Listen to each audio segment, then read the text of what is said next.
Hi lovelies! Welcome or welcome back to my channel. If you're new here, my name's Maria and today's video is going to be a reading vlog, so basically just you joining me along with my weekly reads. But I thought I'd shake it up a little bit this week, and I've seen a lot of people on booktube basically using a random number generator to pick their read for the week, so I'm basically going to be doing that. I'll put a picture of my monthly TBR up on the screen for you to see, but I've got around 11 books on the TBR this month, and it includes things like Ava Reid's Lady Macbeth, For the Wolf by Hannah Witten, I've got The Ever King by LJ Andrews, Warbreaker by Brandon Sanderson, Gideon the Ninth by Tamsin Mazur, and yeah, basically there's just quite a few on there that I've really wanted to get to for quite some time, so I'm not really fussed which one comes up first. There's a couple of shorter books in there as well, but basically as the week goes on I'm just going to use a number generator to pick which one I'm reading next. I'm basically not too choosy on which one it brings up, but I'm going to do the first one now, and I'll put the number generator on the screen as well. So basically I just input a number from 1 to 11 into this number generator, and we're going to see what number it comes up with and see which book that is.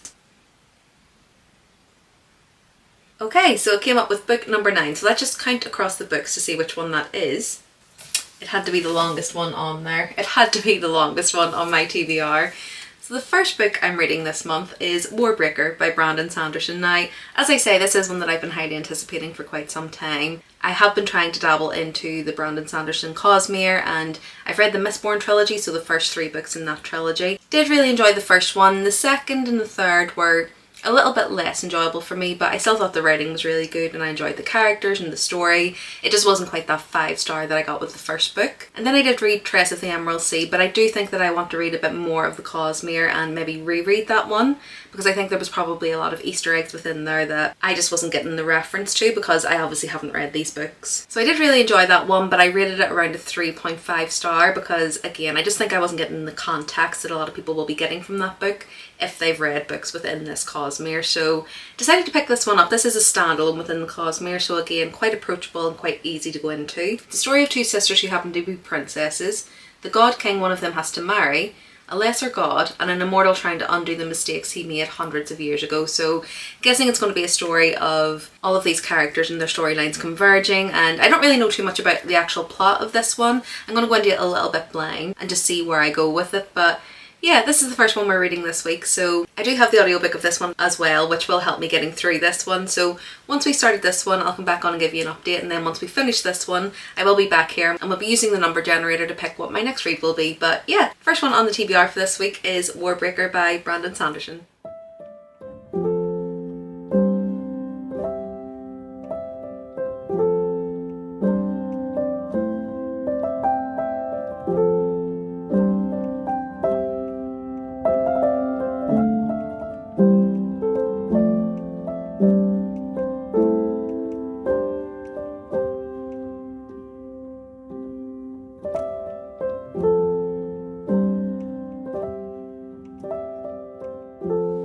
So I'm just jumping on to give you a quick update on Warbreaker. So I'm about 15% in, so just wanted to give you some of my initial thoughts and feelings about the book and just kind of how I'm finding it. I think with Brandon Sanderson, there's always quite a lot of world building at the start, and his worlds are always really fully realised, so there's really rich world building in there. So sometimes the first 15 to 20% can be a little bit confusing because you're just starting to understand the world, the magic, the culture, and kind of where we are and getting your bearings. So I would say, because it's obviously a bit more of a high fantasy read, at the moment I'm still kind of finding my feet in terms of this world, but from what I've read so far, we're in this land of Halandrin, and as I said, I think in the synopsis it's covering 2 princesses, one who is meant to marry the god king and another whose life is kind of a little bit less sure. She's not really sure where her life is going to go, and I don't know if it's a spoiler to kind of tell you exactly at the start what happens, so I'm going to kind of keep it a little bit vague. So sorry if the angles changed a little bit, I did just have to clear some space on my memory card, but what I was saying is that I'm still kind of getting my bearings within this world and getting my bearings within this land, but what I've learned is that there's basically a magical affinity for breaths, and essentially breaths are what people can use within this land to give inanimate objects life. Most people are born with one, and anyone that has more than one breath, you know, as you go up the scale,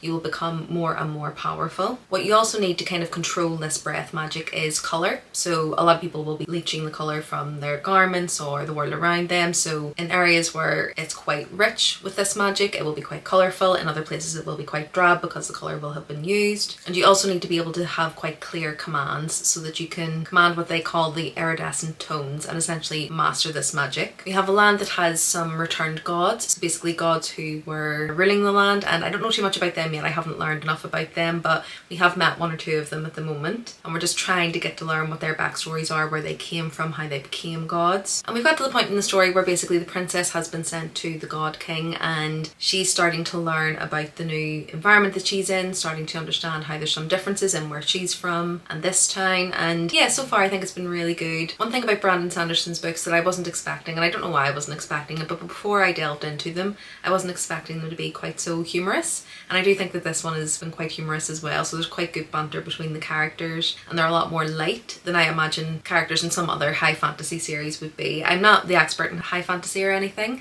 This is definitely me kind of dipping my toes back into that genre. There is a lot of banter. It does feel a lot lighter than you would expect something in the high fantasy genre to be, just from my experience and what I've read before. So I really enjoyed that. I do think it had a great opening line. So basically the first line was, "It's funny, Fisher thought, how many things begin with my getting thrown in prison." And for me that just had me immediately gripped. I was immediately intrigued, like, why does he keep getting put in prison? Who is this person? And I think Brandon Sanderson does have a really good way of getting you gripped in that way, keeping the story flowing, making you want to read on to the next chapter, and it's obviously why so many people love his books. I'm getting the same feeling that I got with Mistborn, the first book, so fingers crossed this is going to be a good one, and it's going to give me that 5-star feeling that I got with that first book. As I said, as a standalone, so thinking that will fare a lot better for me, because the last one with the trilogy, it kind of didn't get worse. I think that's a bad way to put it. I just enjoyed the first one a lot more than I enjoyed the second and third book, so thinking that a standalone may be a little bit better for me, but let's see how this goes. But so far, as I say, 15% in, really enjoying it, really enjoying the story. Still a little bit unsure about this world and how it's built up and the culture and the magic system, but as I say, I'm only 15% in, so I'm sure that will become a little bit clearer as I read on. But yeah, so far so good. I'll probably jump in and give you an update once I'm around kind of 50 to 70% in, let you know how the story's going, if I'm still enjoying it. But yeah, so far so good. I'm really excited to keep reading this one, and I have a good feeling about it, but let's see if that changes.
Just jumping on because I have now finished Warbreaker by Brandon Sanderson, and I was meant to jump on and do an update at around 50 to 70%, but it was just a bit of a crazy week in work and I just didn't get a chance to come on and give you an update. But I have now finished and I really enjoyed this one. I think, as with all of the Brandon Sanderson that I have read before, I think the magic system and the world building and everything in and around this in terms of the plot were all very well realised. You know, Brandon Sanderson doesn't do things by halves. Excuse me.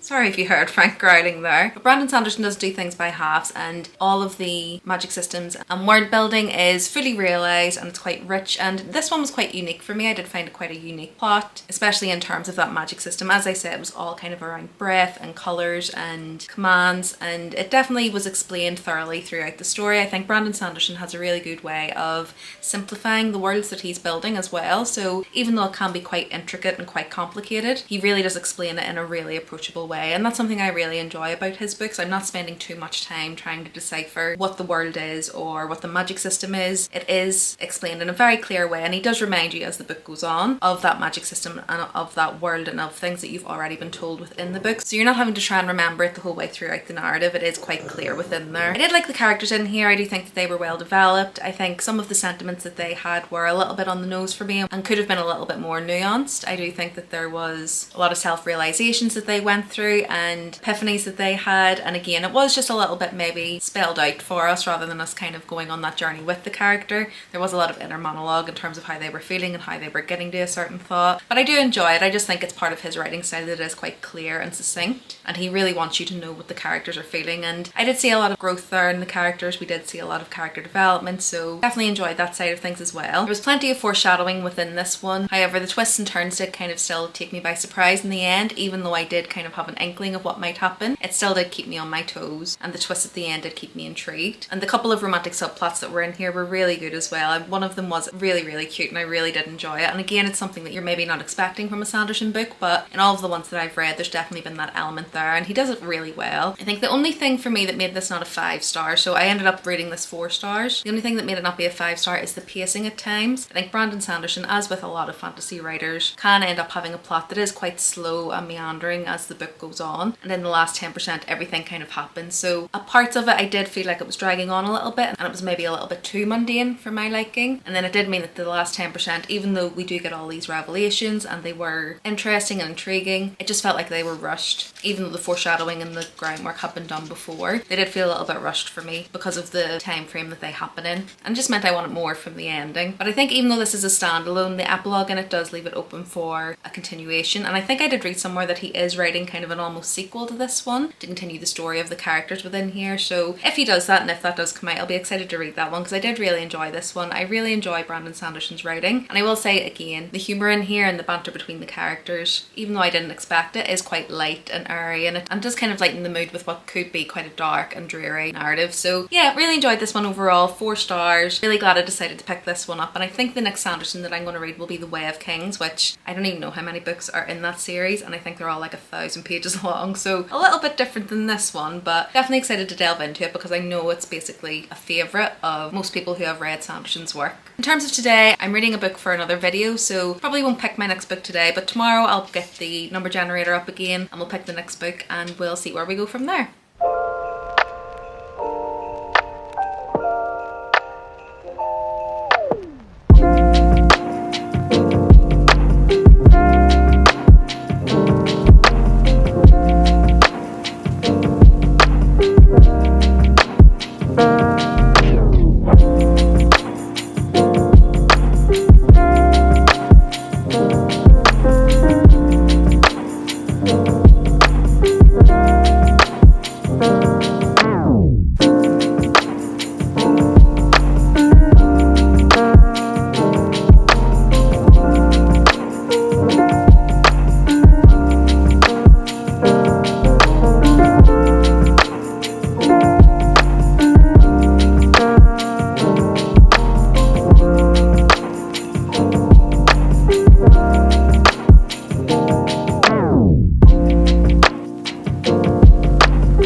So we're back in the TBR corner, but before we get to the next book selection, you will have seen from the B-roll that I did do a little bit of book shopping over the weekend. So the first book that I picked up is The Woman in White by Wilkie Collins, and this one, I'll be quite honest, I don't really know too much about the actual story of this one. It just kind of says it's a gothic, or kind of one of the first gothic Victorian books in literature, and I always really enjoy anything that's quite gothic or Victorian, and just thought if this was one of the first ones, it was definitely worth picking up. And it sounded like it could be quite a good winter read. I don't know if I'll get to it this winter, but we have winter every year, so I'm sure I'll get to it at one point. And then I also did pick up V. Schwab's The Fragile Threads of Power, and this one is like a companion or a follow-on series to the Darker Shade of Magic trilogy that she has. Now, I haven't read that yet, but I have high hopes that I'm going to love that one. And seeing this version, it does have sprayed edges, but really it was just kind of the cover. I really enjoyed the black paperback version of this, and it has some holographic foiling on there as well, so just thought I'd pick this up in the hopes that if I do love that first trilogy, I'll want to have this on hand to pick up soon after. So yeah, I just picked up these two while I was there. To be honest, I'm trying to be a little bit more conscious about what I'm actually picking up and trying not to buy books just for the sake of buying them, but it is so hard when you go into Waterstones and you're just seeing so many books that you're wanting that are on your Goodreads TBR not to pick them up. But I'm trying to be a bit more conscious, so yeah.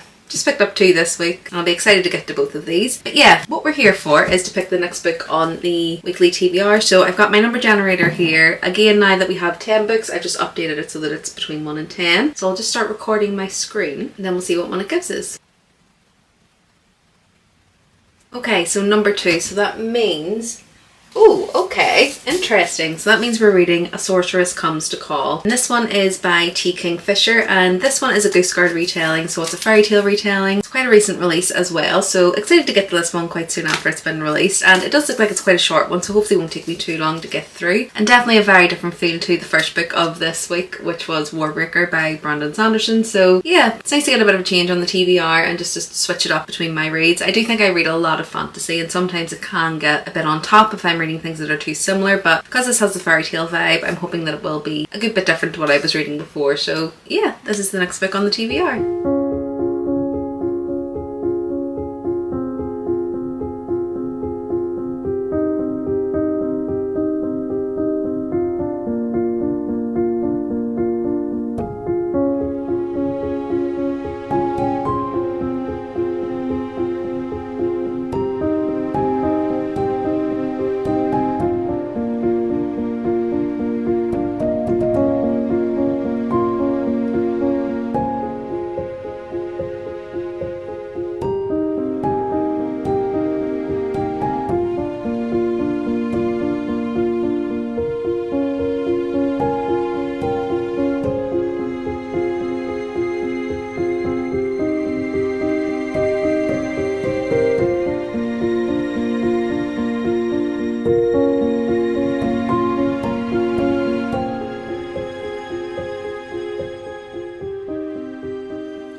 Jumping on because I actually have now finished A Sorceress Comes to Call. I had meant to give you an update kind of at around 50%, but I actually read this one quite quickly and I was a bit busy at work, so didn't get a chance to jump on and give you any updates. But basically this one, it was okay. It was good, it wasn't great, it wasn't amazing. It definitely wasn't up there with Nettle and Bone. Oh, you want in?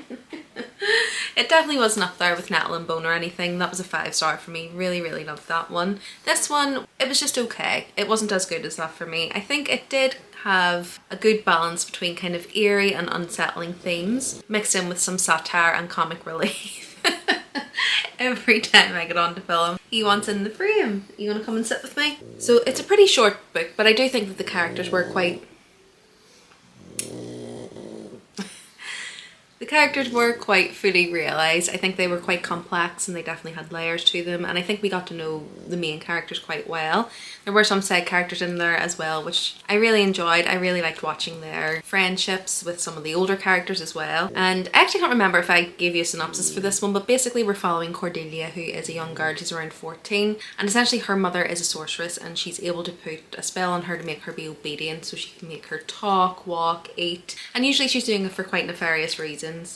She's quite controlling, she doesn't give Cordelia much freedom, and essentially one day they end up leaving the town that they're living and her mother is about to try and basically make a squire fall in love with her. She wants to marry him for his money, and Cordelia is part of that ploy. And when Cordelia gets there, she meets the squire's sister Hester, who is a 51-year-old woman. She's never been married, and this is kind of set in a Regency time, so she's never been married. She's quite skeptical of Cordelia's mother. She gets a bad feeling about her the whole time, and we do know who the villain is the whole way through, so we're not trying to work it out. It's not kind of a mystery or anything. We know that Cordelia's mother, Evangeline, is evil and that she's basically putting these controls onto Cordelia, and we're kind of just following the story along, just trying to oust basically Evangeline and make the squire know that she's actually evil without actually putting anyone in danger. And it's kind of a story where a ragtag group of people come together to try and almost not solve the mystery because they know that she's evil, but kind of how to stop her and how to save Cordelia and save her from her mother in future. But yeah, as I say, I think Cordelia was quite a good character arc. I think she was quite meek and quiet at the start of the book, and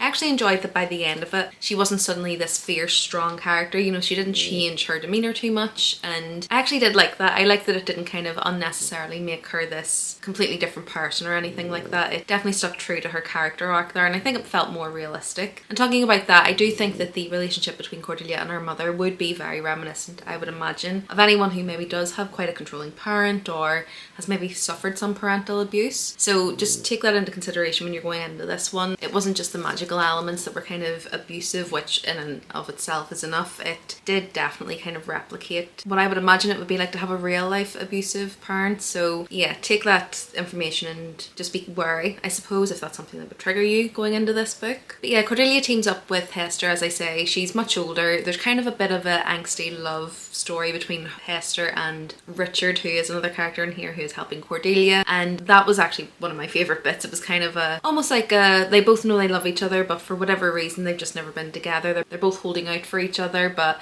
have just never been able to make it work, and I really enjoyed that element of it as well. So it did feel very whimsical. It felt very Regency. I think if you like anything that's in a Regency era but you like a slightly dark side to it, you probably will enjoy this one. I might have liked to delve into the darker elements of it a bit more and into the dark magic of it, kind of the magic system that was in here and the magical world. I do think it was quite skimmed over. This could have been just a story about an evil mother, really, and it wouldn't have changed the narrative too much because the fantastical elements were pretty limited, other than there was a magical horse and her mother was a sorceress, and that was about it. I do think that did mean that sometimes the pacing felt a little bit slow. There wasn't really a lot of action happening or anything during the middle portion of it, and it just felt like I was reading it but I wasn't really that engaged. I was losing my enthusiasm for it. Even though the writing and everything was really good, it just didn't kind of keep me gripped. But I think if there had been maybe some other eerie or magical elements to it, it might have kept my attention a bit more. But I think overall it was both wholesome and horrifying at the same time. There were some pretty descriptive body gore scenes, so again, if you're sensitive to those, there's a few scenes you might want to skim over. But I think if you like dark fairy tale retellings or Regency stories, this is probably one you're going to like. But I think for me overall it was 3.25. It was one that it was just a book that I've read is the best way to describe it. A book that I read, I enjoyed it. Is it that memorable? For me, not really. So yeah, overall 3.25 for that one. So I think now I'm basically just going to I'm reading another book at the moment just as a bit of a palate cleanser. I feel like I've been reading a lot of gothic or kind of dark fairy tale books at the moment, and I think they're just all blending into one another. So I'm just going to take a bit of a break, read a bit of a romance or something like that in between, and then I'll pick the next book for this video out of the TBR stack that we have, because the one that I'm reading at the minute, it's Elsie Silver, Off to the Races. Just wanted a bit of a palate cleanser in between. I'm just going to continue reading that for the next day or so, and then I'll pick the next book from the TBR pile.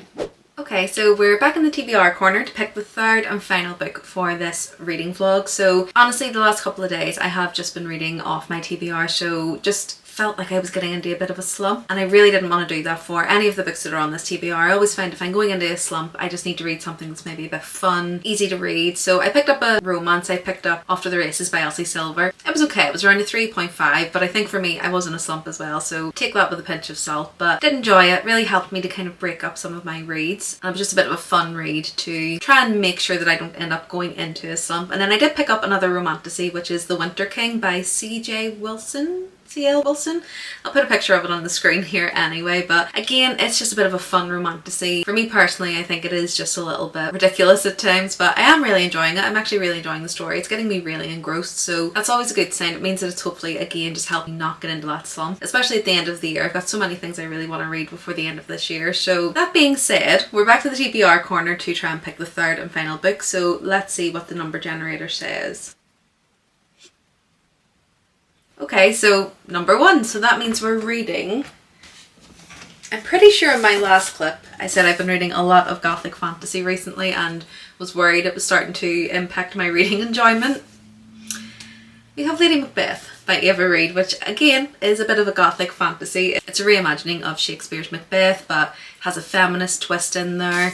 I don't know a lot about the actual plot line of this one. I just know that it's taking the story of Macbeth and putting a bit of a feminist twist on there. I believe it is going to be quite gothic and atmospheric, so hoping that my slump is definitely gone and I'm not going to feel slumpy reading this one, because it has been one of my most highly anticipated books this year. So really excited to dive into this one, hoping to really enjoy it, and hoping my kind of mini slump at the moment isn't going to impact my reading experience. But I'll read a little bit of this, try and get a bit of an idea of what the plot of this one is, and then I'll update you once I've done that.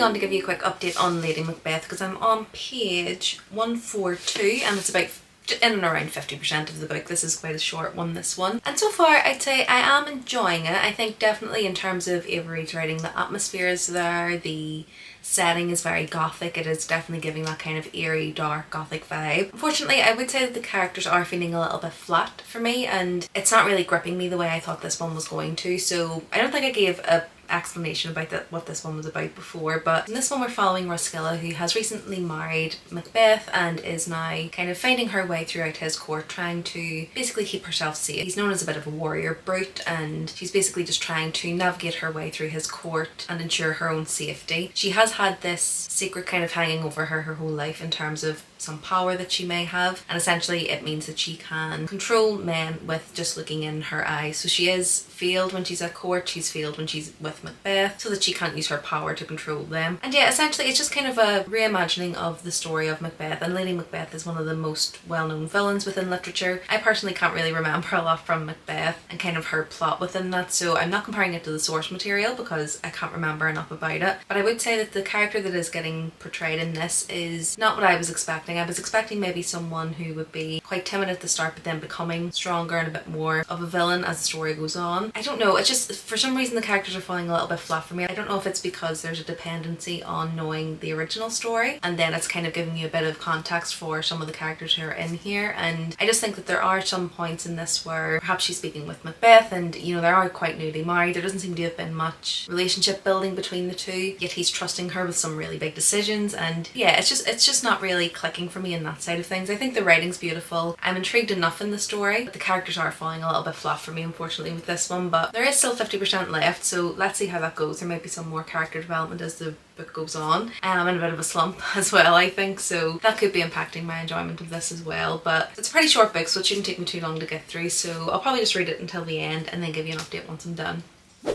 Hey y'all, so I've now finished Lady Macbeth by Ava Reid and I think overall I definitely did enjoy this. I think the first half of it was a little bit slow to ramp up and I can definitely see where Ava Reid took the story, because I think at the start we did have this kind of quite meek and weak protagonist who was kind of showing a little bit of cunning and maybe leaning a little bit into her evil side, but we definitely didn't see that come to fruition until the second half of it, which I definitely did enjoy a lot more. I do still think that the characters were a little bit flat for me in terms of I couldn't really connect to them that much, and I don't know if it's just to do with the length of this story. So I think this is like 290 pages or something like that. I think I may have liked it to be a little bit more drawn out so that we could get a bit more from those characters and maybe understand her motivations a bit more, other than there was quite a few things that were kind of thrown in there about her history, and a lot of it was just her kind of saying men are inherently bad and men are inherently deceitful and wanting to hold women down, and obviously within this time period and with this being a feminist retelling I can understand that viewpoint. However, her having been a noble lady and maybe not having experienced that, maybe personally, she may have seen it but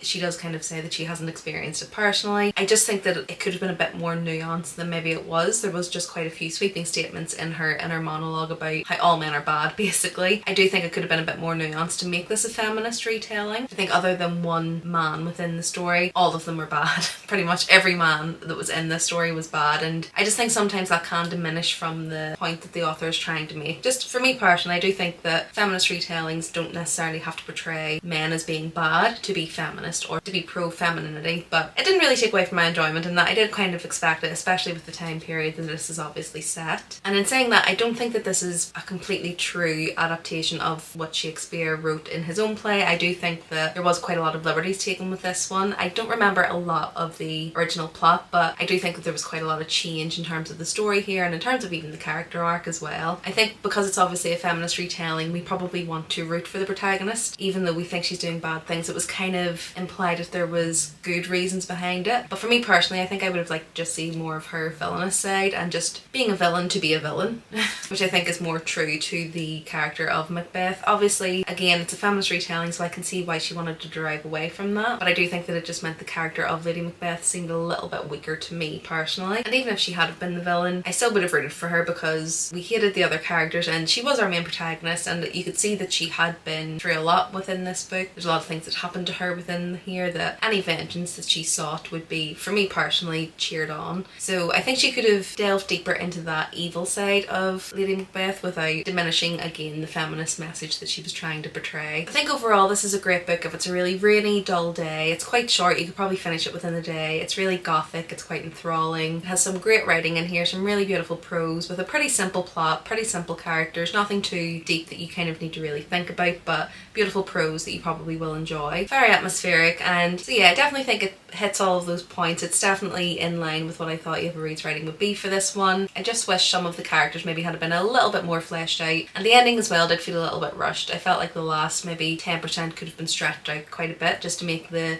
ending a little bit more satisfying for me as well. So overall I ended up on 4 stars for this one just because of those few points, but I do think the writing was really good and did end up enjoying this one in the end. So that's everything for this week. So we started off with Warbreaker by Brandon Sanderson, and I ended up giving that one 4 stars. A Sorceress Comes to Call by T. Kingfisher, and that one was 3.25. And then this one, Lady Macbeth by Eva Reid, and it ended up on 4 stars. So a pretty good reading week, I would say. Let me know if you've read any of these or if any of these are on your TBR. I'd love to know your thoughts and feelings in the comments below. If you like this video, do remember to give it a like, and if you want to see more from me, remember to subscribe. I'm posting 2 videos per week, and it's videos like this, so reading vlogs, book hauls, come shopping with me, all good bookish things like that. Other than that, thanks so much for watching this one. I hope you enjoyed it, and I'll see you in the next one soon.